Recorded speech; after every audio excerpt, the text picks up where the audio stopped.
Every great safari begins long before you ever see your first animal. For us, it started in late February 2026 when we set off on a 3-week journey across Tanzania. This is part one of our story, the journey getting there, the logistics, and a few early adventures along the way. For those who love wildlife, don't worry, the animals take center stage in part two of our trip report.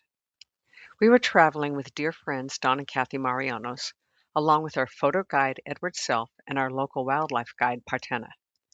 This was a thoughtfully planned trip designed not just to see Tanzania, but to truly experience it and, of course, to photograph it.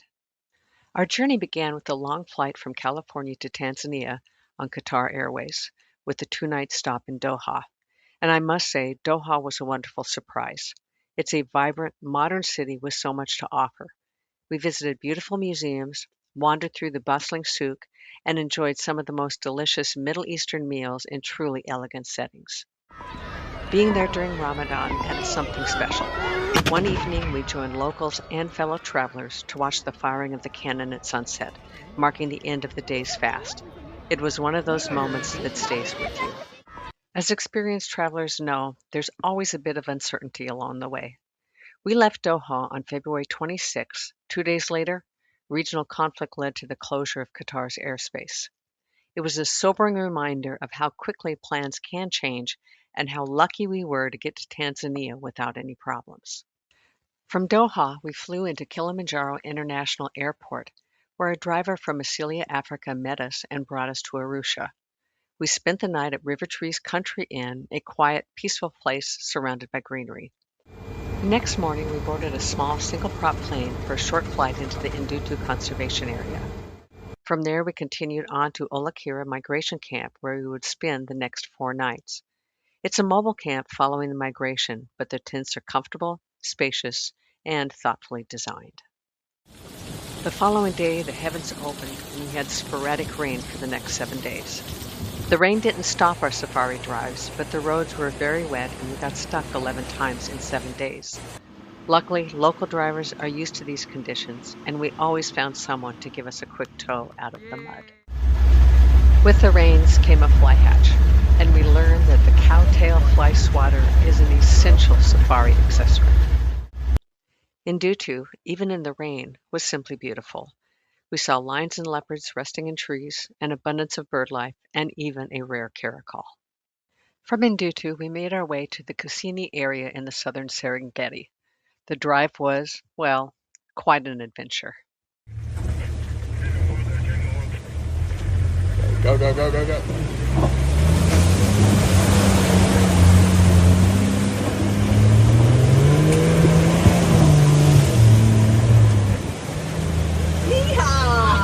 Well done, Partena. You all right, Don? Not too wet? Who was it that recommended I not sit in the front seat? Thank you. When we arrived at Ubuntu Migration Camp, it felt like a welcome pause. We spent 3 nights there, enjoying peaceful evenings and the rhythm of camp life.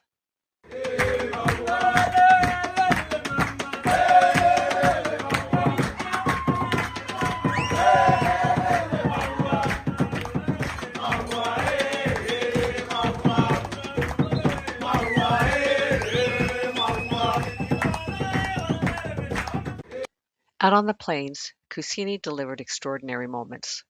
We witnessed several cheetah hunts, saw more lions than I could possibly count, and even spotted a serval. All around us, vast herds of zebra and wildebeest stretched across the landscape. From Kusini, we continued on to Namiri Plains, another journey that tested both patience and good humor.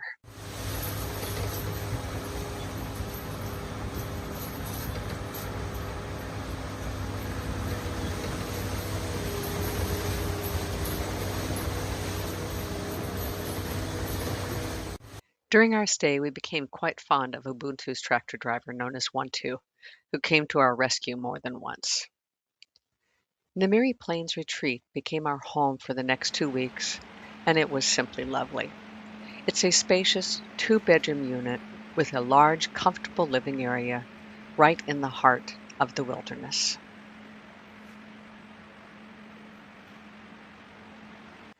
We were so well cared for. Our chef Enoch and our butler Moses prepared meals that were truly exceptional and always something to look forward to.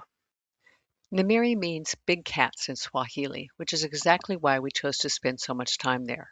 And it did not disappoint. We experienced remarkable sightings. Cheetahs on the hunt, lions standing proudly on rocky outcrops, a caracal mother with her nearly grown kitten, and even servals. But moments like these take time. Our days began before sunrise. We'd head out early, have breakfast right in the field, return to camp for lunch, then head out again in the afternoon, staying until sunset. Our guides were always watching, always scanning, and when we found something, we stayed. On 2 occasions, we waited 5 hours for cheetahs to begin their hunt.